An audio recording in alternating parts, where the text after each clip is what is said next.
Alarm goes off. I start freaking out. I don't know what to do, so I never told my dad this. I closed the door and I ran. I booked it out of there. I was terrified what might happen. My dad was on vacation. I went over to his house. I didn't know the alarm code. So here I am, this kid, I think he was a freshman. And I just remember opening the door and you hear the chirping, chirp, chirp, chirp. When I opened the door, that was a trigger that sent the message to the alarm of stating, hey, if we don't get our code, we're gonna alert the police. So I go in, I start hitting it, trying to guess everything. The alarm goes off. I start freaking out. I don't know what to do, so I never told my dad this. I closed the door and I ran. I booked it out of there. I was terrified what might happen. So, spoiler alert, I still don't know what happened. Everything was fine. I'm sure the police called dad and said, hey, we went, everything was fine, malfunction. But here's the reason why I tell that story.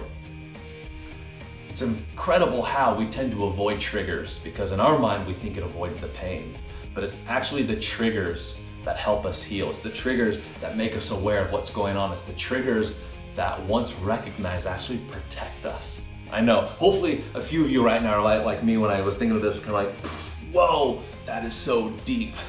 Some of you might say this guy's crazy. Either way, you're right.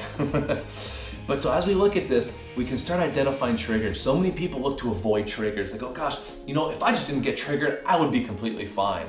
Well, I call BS because we're gonna develop another trigger, right? We're gonna develop another reason, another excuse, whatever that looks like. I remember one of my mentors would always say that, look, it's the two R's. You can either have results or reasons why you don't have the results. You can't have both, so choose. Do you want the results or the reasons? I digress. But back to this whole mindset of triggers. So when I opened the door, that triggered a system. Had that trigger not happened, the alarm wouldn't have gone off. It wouldn't have protected the house. Now, I don't know if dad needed the house being protected from me at such a young age, but who knows? Again, I digress. But so coming back to this mindset, so I'm curious where in your life you are either knowingly or unknowingly avoiding triggers because you see it as this negative part of life and go, well, that person triggers me, so I'm just gonna remove them. As I start to change the story, again, it opens my whole mindset up to, well, how would I be able to navigate this trigger? Or when this trigger hits, what if I actually work through to see, what does this alarm system mean? What happens? Now, I'm not saying go out there and trigger the heck out of yourself without a safety plan, but what I am saying is, instead of avoiding triggers, like I know here, one of the things that we do, we look to trigger people daily on purpose. It's like, look, if you were in a safe place and you get triggered and you can't cut it here, we're screwed once we get back out to the real world. So the whole mindset comes in this training phase of, how do I start implementing these triggers so I don't become so reactionary when I'm triggered or go back to the old story in my mind and back to this victim mode, but to say, okay, I notice this triggers me. Let's go ahead and literally tear down this whole triggering process to find out why it triggers, what it means, and what the real issue is. So back to this story, the real issue is when that trigger hits, it sounds the alarm, the police come, it keeps the entire property safe.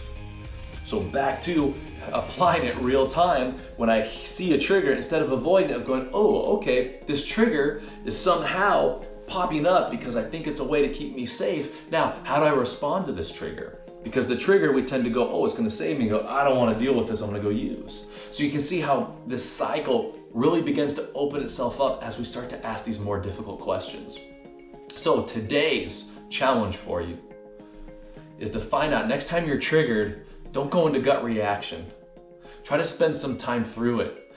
Pull out that notebook and write it out. Okay, here's the trigger, but what's really going on? What did I think behind that? And again, the list of questions. Questions is what drives success. Questions is what drives everything in life.